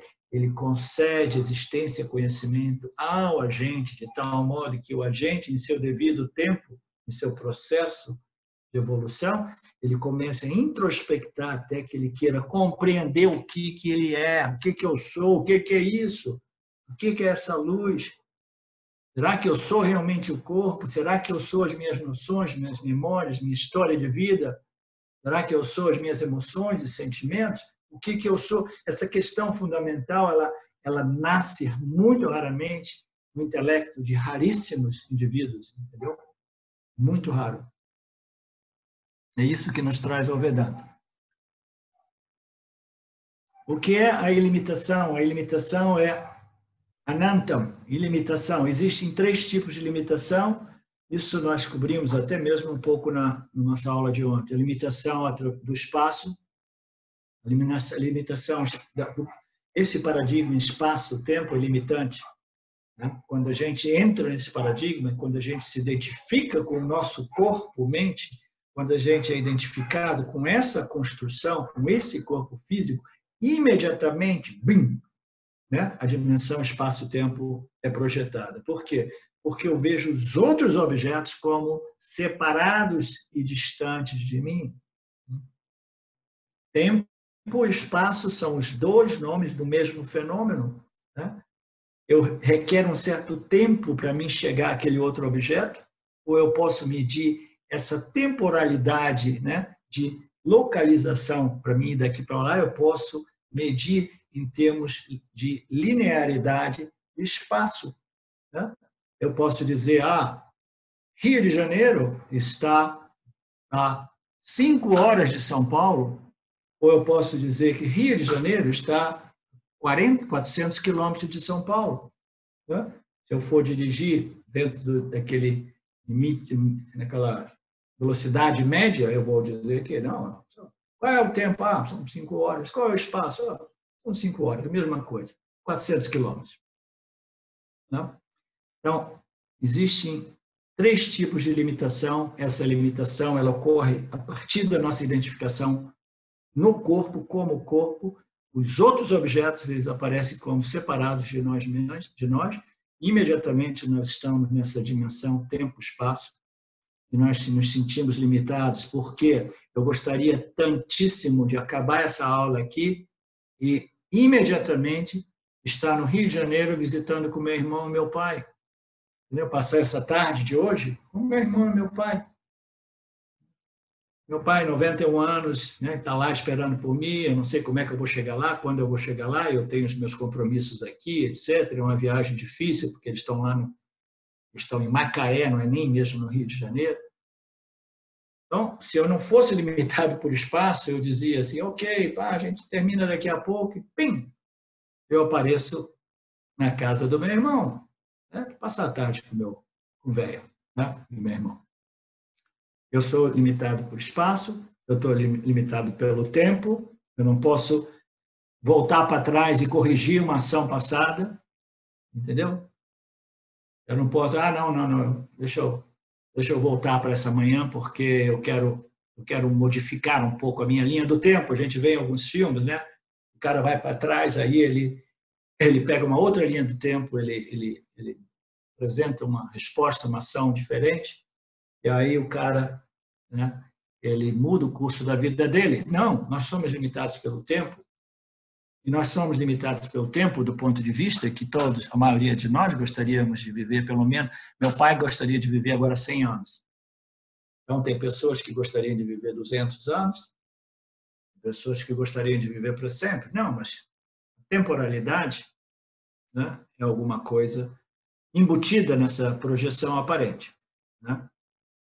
Somos limitados pelo espaço, somos limitados pelo tempo e somos limitados por aquilo que eu tenho repetidamente definido, o jiva. O jiva nada mais é do que uma constituição dos elementos que evolve para produzir esse fenômeno chamado senciência, que é definido através das suas propriedades, dos seus atributos, das suas qualidades, dos nossos talentos, dos nossos papéis, das nossas funções. Mas isso não é limitante? Como eu posso dizer que isso é limitante? Isso sou eu. Sim, você é limitado por suas qualidades, propriedades, atributos, etc, etc. Por quê? Porque eu gostaria de ser isso, mas gostaria de ser aquilo. Eu gostaria de ser tudo. Eu gostaria de ter acesso a todos os atributos de Miti, todas as qualidades, todos os potenciais. Eu gostaria de ser o Ishwara? Não, o Jiva não pode ser Ishwara. Entendeu? São 2 dimensões dessa subordem de realidade chamada Miti, Ishwara, Jiva e o campo dármico. Então, o Jiva ele é limitado por suas qualidades, por seus atributos. Não, mas eu vou desenvolver as minhas qualidades, propriedades e talentos. Eu vou fazer 5 faculdades, eu vou viver 100 anos, eu vou estudar muito, eu vou experimentar. Quanto mais a gente vai desenvolvendo atributos, mais a gente vai descobrindo uma infinidade de outras qualidades que poderiam ser desenvolvidas, mas eu não tenho tempo e energia à minha disposição. Então, uma pessoa inteligente se dá conta de que não é por aí. Nós estamos nos referindo aqui ao terceiro busca humana. O indivíduo, quando ele é no seu aspecto mais grosseiro, ele busca segurança. Depois, ele começa a buscar os prazeres da vida, entretenimento, os prazeres da vida, as satisfações, férias, isso e aquilo. E mais adiante, ele começa a desenvolver um interesse por desenvolvimentos de qualidades, atributos, qualificações. Ele quer estudar, ele quer conhecer o conhecimento, ele quer se desenvolver, o desenvolvimento pessoal. é parte do terceiro nível de busca humana, esse busca por desenvolvimento de mais e mais qualidades e atributos, melhoramento pessoal. Mas aí, com a maturidade, o indivíduo diz, não tem fim. Por mais que eu me desenvolva como pessoa, eu permaneço sempre totalmente limitado. E eu sou limitado por minhas propriedades, por minhas qualidades.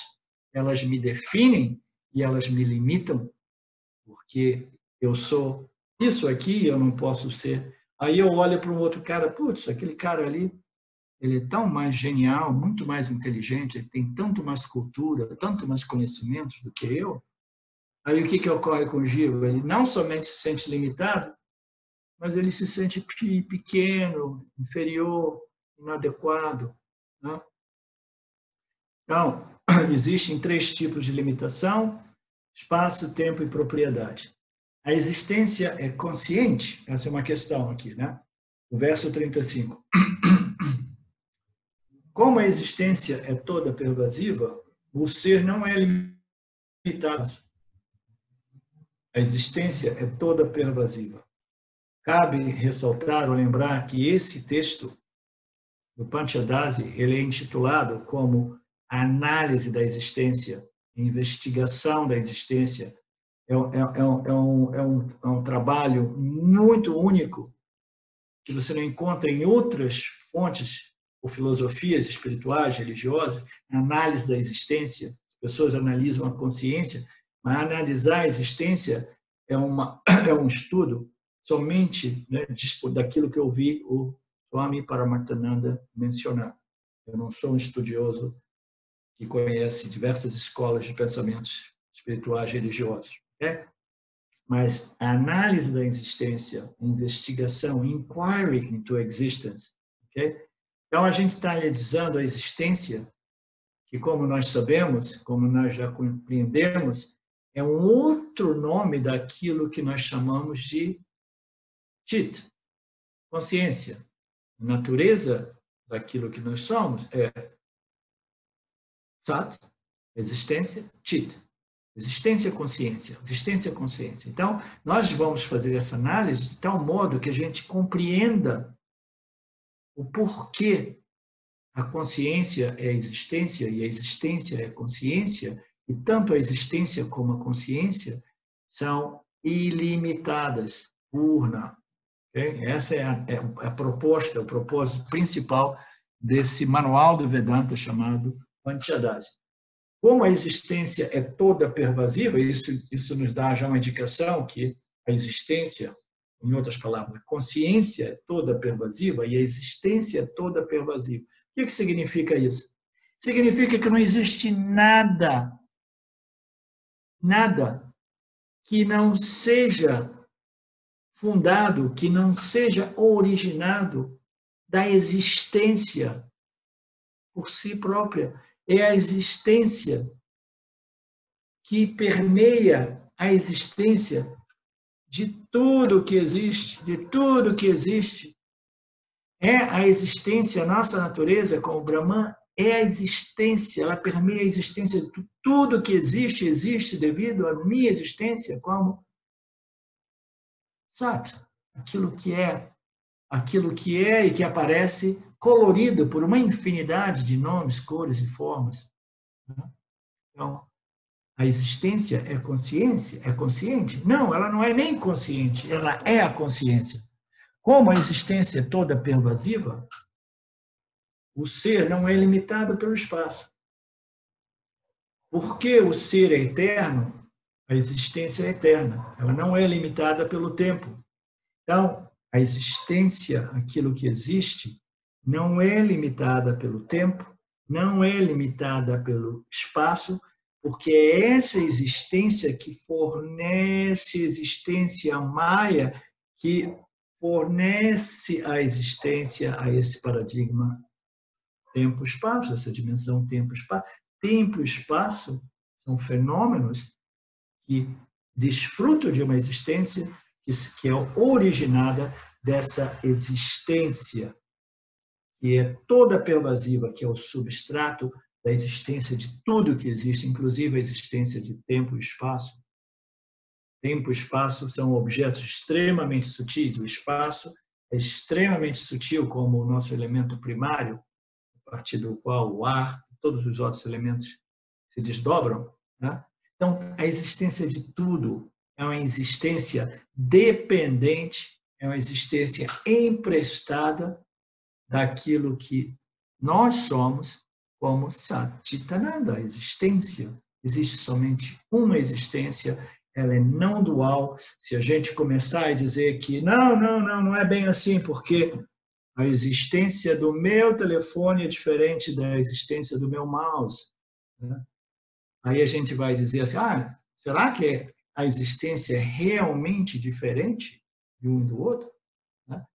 Aí a gente tem que revisitar os conceitos mais fundamentais dos Upanishads, que dizem que a existência não é parte, não é produto e não é propriedade da matéria. A existência não é parte, não é produto e não é propriedade da matéria. É um princípio livre e independente que fornece existência a toda matéria, a todas as configurações de matéria. Então, a existência, ela é livre e independente, ela é não dual por natureza, ela não é limitada por nenhum objeto. Todos os objetos desfrutam da existência a partir dessa fonte não dual única de existência, que é sinônimo de consciência. E a gente vai gradualmente compreender nesse texto o porquê que consciência é existência e existência é consciência. Porquê, né, dessa expressão sânscrita, Satchitananda, existência, consciência infinitamente não limitada. Sob todos os aspectos, a existência é ilimitada. A existência goza de ilimitação tripla. O primeiro aspecto dessa não limitação da existência é que não há lugar onde ela não exista. Como assim? Eu peguei um avião, eu fui até Salvador, eu cheguei lá, eu encontrei a existência. Tem certeza que você encontrou a existência? Sim, naturalmente, eu estava existindo e tantas outras coisas estavam existindo em torno de mim. Então você pega um outro avião e tenta ir no lugar onde você não encontra a existência. Então eu vou para Recife, pego um voo rápido, vou para Recife, eu vou ver se lá eu encontro a não existência.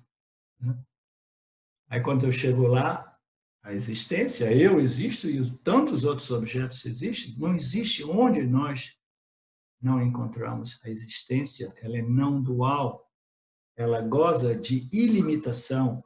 Não há lugar onde ela não esteja, ela é sempre presente, existindo. Okay? E ela nunca é não consciência. O que isso significa? Significa que aquilo que existe com o propósito de desenvolver o princípio, o agente testemunha que possa se tornar consciente da existência dessa ordem de realidade aparente chamada o mundo dos objetos de experiência. Por que Ishvara iria criar um mundo de objetos de experiência se ele não tivesse o propósito de criar o agente experienciador?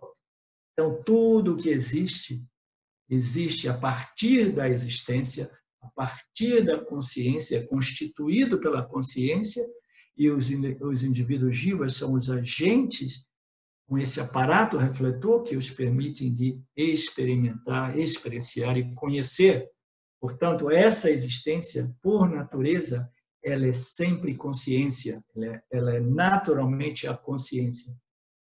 E o terceiro aspecto é que ela não existe nada além dela, significa que essa existência é ananta, ela é além da limitação, não existe nada. A não limitação significa a não dualidade, significa que não existe nada além de mim mesmo.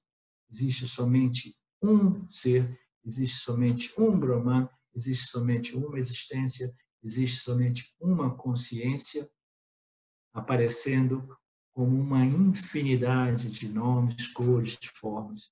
infinidade de constituições, configurações dos elementos, definidos e limitados por essas mesmas configurações, as constituições, qualidades, etc. Mas a existência do Jiva, a existência de todos os objetos, ela pertence a esse princípio existência Sat, que é a única realidade, que é livre e independente de todos os objetos que existem, porque essa existência ela não é um subproduto da matéria, a matéria é um produto da existência.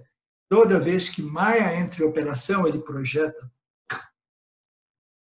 a multiplicidade de objetos que aparecem como desfrutando de uma existência própria e independente, mas através do Vedanta a gente compreende que a existência de tudo é uma existência temporal e dependente daquilo que é Brahman, existência não dual. Um sem um segundo, a única fonte real de existência é consciência. Não existe nada além de Brahman, não existe nada além daquilo que nós somos em nossa real natureza. A forma de uma substância não limita a substância. Nós visitamos esse conceito ontem também no Vivekachudamani. A forma de uma substância não limita a substância, não importa as constituições, as configurações, as formas, as propriedades, entendeu? Dessas configurações, essas formas, essas características, essas propriedades não afetam a substância, a natureza substancial de toda essa multiplicidade de configurações. O que é essa natureza substancial essencial? É somente consciência, existência infinitamente não limitada, aparecendo como essa sobreposição de nomes, cores e formas. A forma de uma substância não limita a substância. Não importa as formas dos ornamentos de ouro, qualquer que seja a forma, jamais irá impactar ou modificar a substância, a sua natureza como ouro. A forma de uma substância não afeta, não limita a substância. A substância é livre e independente das formas e dos nomes. Se você não estiver contente com seu anel de ouro, você pode ir numa loja e pede para derreter e fazer um par de brincos. A substância ouro permaneceu o quê? Inalterada, inafetada. A substância de uma coisa, a natureza de uma coisa é aquilo que jamais pode ser afetado, aquilo que jamais pode ser impactado. Tudo o que existe é somente a consciência aparecendo como uma infinidade de formas, de nomes. Mas essas formas, elas não limitam a minha natureza substancial, o substrato de tudo. O verso usa a palavra existência em vez de consciência. Isso ocorre, né, através de todo esse texto. Essa intercambiabilidade. Isso é intercambiabilidade? Como se diz isso em português? Equivalência. Quem que falou? Foi o Alex? É. Oi, Alex. Ainda bem, cara. Eu me senti órfão sem você ontem. Eu pensei que você tivesse me abandonado. Não, mas eu estava aí, só que eu estava aqui. Então tá, legal. Bom saber que você... You're there backing me up.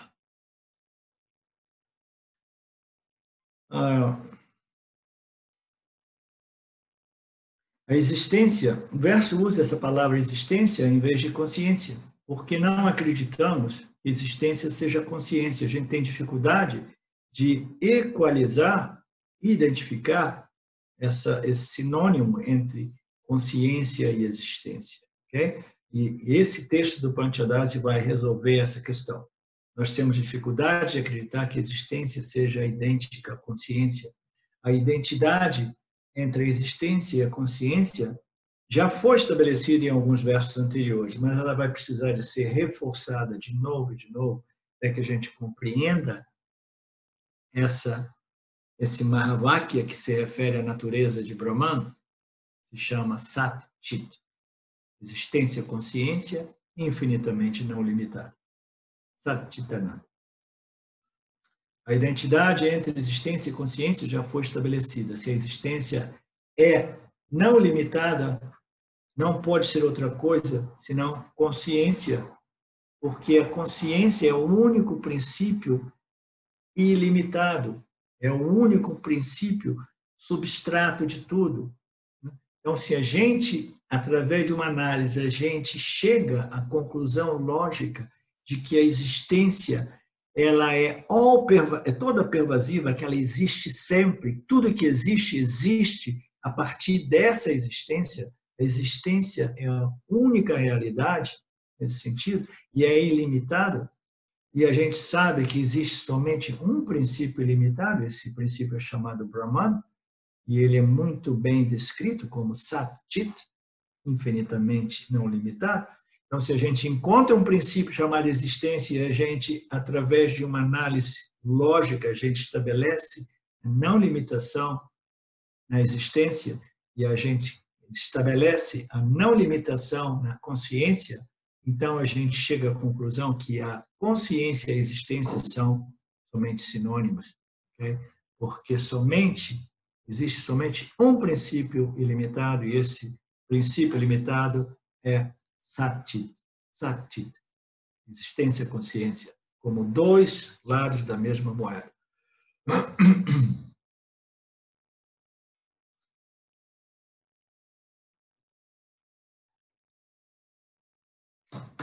Verso 36. Porque o espaço, o tempo e os objetos que se encontram neles são aparências temporárias causadas por Maya, eles não limitam a consciência. Então, porque o espaço, o tempo e os objetos que se encontram neles. A gente sabe que todos os objetos sutis e os objetos densos, eles são subprodutos desse elemento primário chamado espaço. Okay? Na medida que o espaço se desdobra nos 5 elementos, o primeiro elemento dos outros elementos, ele começa a constituir diversos nomes e formas, e aí imediatamente a gente entra na questão da temporalidade, né? Do sensação, a experiência de tempo, de temporalidade. O espaço e o tempo e os objetos que se encontram dentro deles são aparências temporárias causadas pelo poderoso Maya. Mas eles não limitam a luz do iluminador dessa ordem de realidade aparente chamada Mithya. Nós estamos nos referindo a duas ordens de realidade da mesma realidade não dual chamada Satya. Então, Satya é a consciência, a existência, que uma vez em associação com Maya, ela projeta essa sobreposição de multiplicidade de nomes e formas em todos esses objetos que ocorrem dentro dessa dimensão limitante, né? Limitante por tempo, por espaço e por propriedade. Todos esses objetos, eles estão em constante modificação, eles são limitados por tempo, eles aparecem, eles são mantidos em constante modificação e eles desaparecem do mesmo modo que a minha sogra está desaparecendo nesses dias, ela está devagarzinho, morrendo como um passarinho quietinho lá no hospital.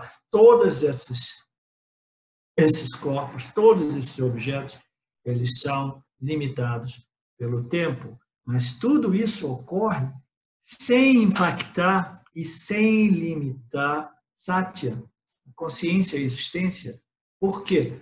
Porque se trata de duas ordens de realidade. Aquilo que eu sou como Satya é aquilo que é atemporal, que não é limitado pelo tempo, espaço ou propriedade, é aquilo que as escrituras chamam de attributeless, livre de qualquer propriedade e atributos, é a luz do iluminador, é a consciência, é a existência que concede existência a tudo.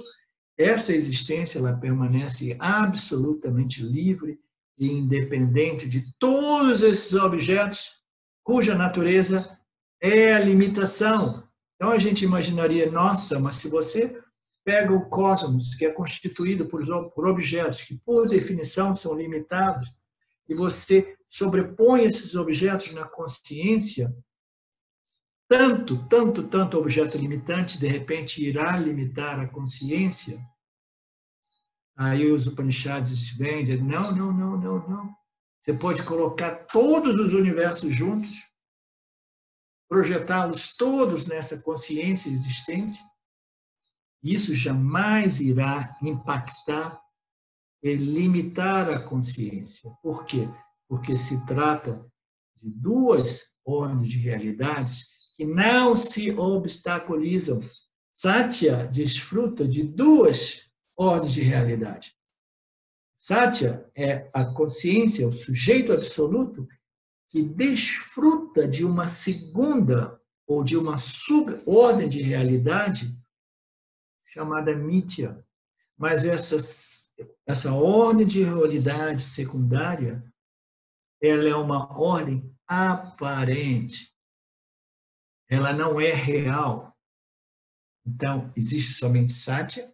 Satya desfruta da sua realidade, da sua ordem de realidade, é esse o sujeito, esse princípio, consciência, existência, e ela desfruta de quê? Desfruta dessas projeções que ocorrem exatamente tal qual as projeções numa tela do cinema.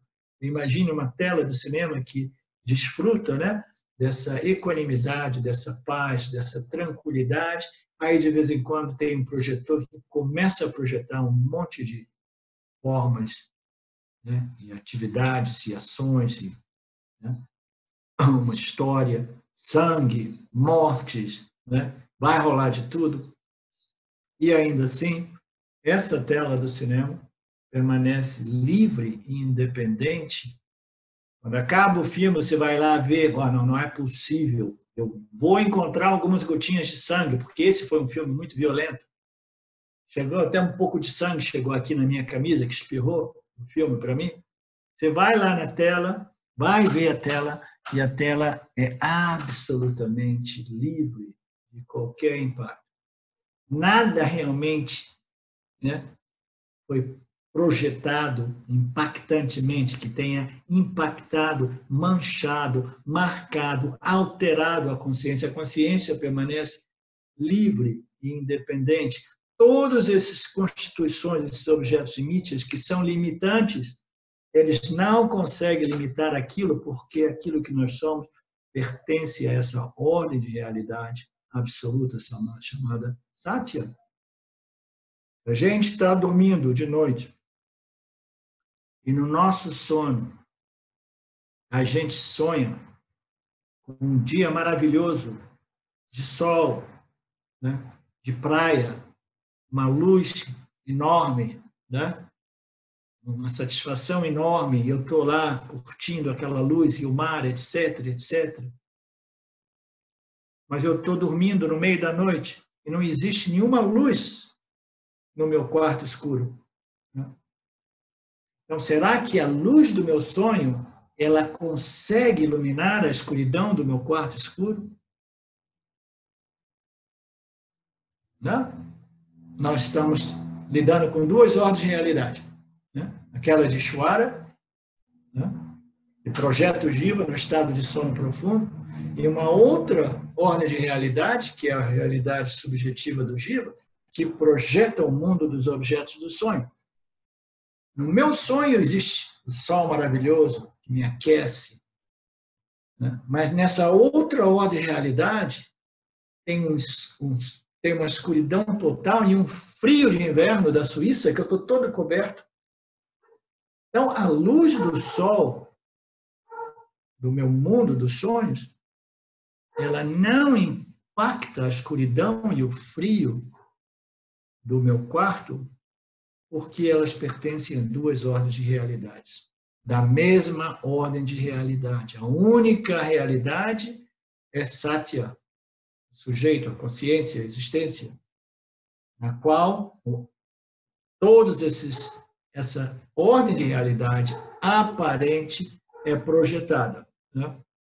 Porque o espaço, o tempo e os objetos que se encontram neles são aparências temporárias causadas por Maya, eles jamais limitam a consciência. Porque se trata de somente uma aparência. Por isso, quando mais a gente vai mergulhando nessas águas profundas do Vedanta, mais a gente vai negando a realidade, a mithya, até a gente chegar no ponto de dizer assim, existe, mas não existe realmente, entendeu? Porque aquilo que existe, existe sempre. Aqui agora, mas não existe no outro estado mental meu.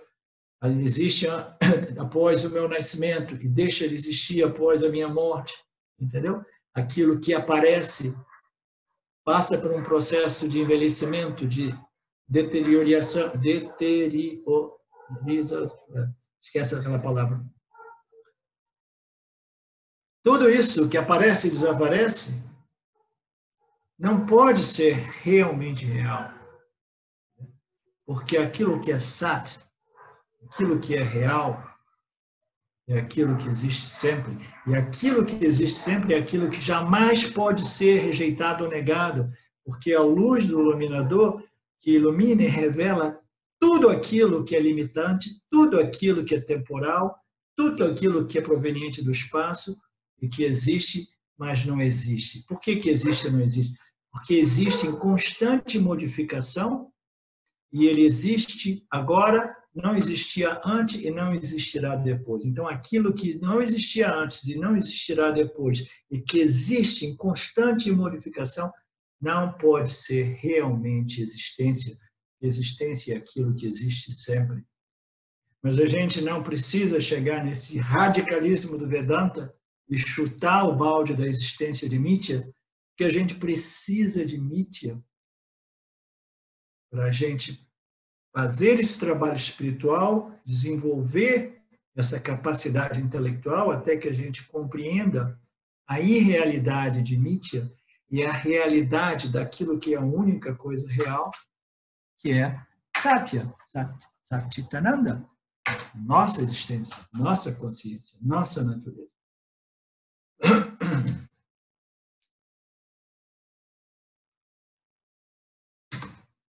Ok. Então, a gente para por aqui, o verso 36.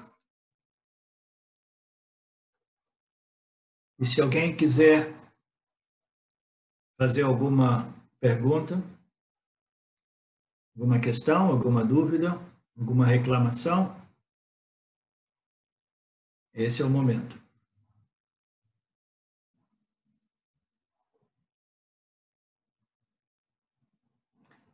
Nós estamos nos aproximando de um evento muito bacana que vai rolar. Vai rolar no webinário. E vai rolar fisicamente na casa do Mário. Na casa do Mário e da Thaís, para um grupo muito restrito de pessoas que são amigos próximos da Thaís e do Mário. Com distanciamento, etc. A gente vai fazer esse evento ali, que vai ser disponibilizado para todos interessados através do Zoom, webinar de Vedanta. É um webinário muito particular. Eu preciso de me preparar um pouco, porque eu vou desdobrar versos de alguns Upanishads, de alguns textos que eu nunca estudei. Eu tenho que encontrar um pouco de tempo também para dar uma passada em tudo aquilo. A parte inicial desse webinar vai ser todo ele focado em Ishvara, em Jiva, em seu relacionamento com Ishvara, em outras palavras, Karma e Dharma. Então, os primeiros 2, 3 dias vai ser focado em Karma Yoga, baseado nos versos do capítulo 2 e 3 do Bhagavad Gita. Aí os outros, a gente vai dar continuidade com 2 textos vedânticos muito interessantes. Um é o Kena Upanishads e o outro é o Atma Bodha. E aqueles que estiverem interessados, vocês entrem no Facebook ou entrem em contato com a Betânia. E aí a gente vai se divertir naqueles 8 dias.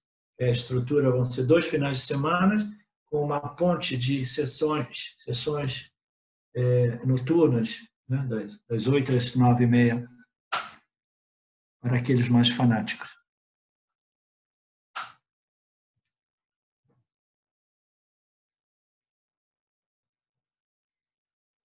Om Purnamada Purnamidam Purnamudachyate Purnasya Purnamadaya Purnameva Vashishyate.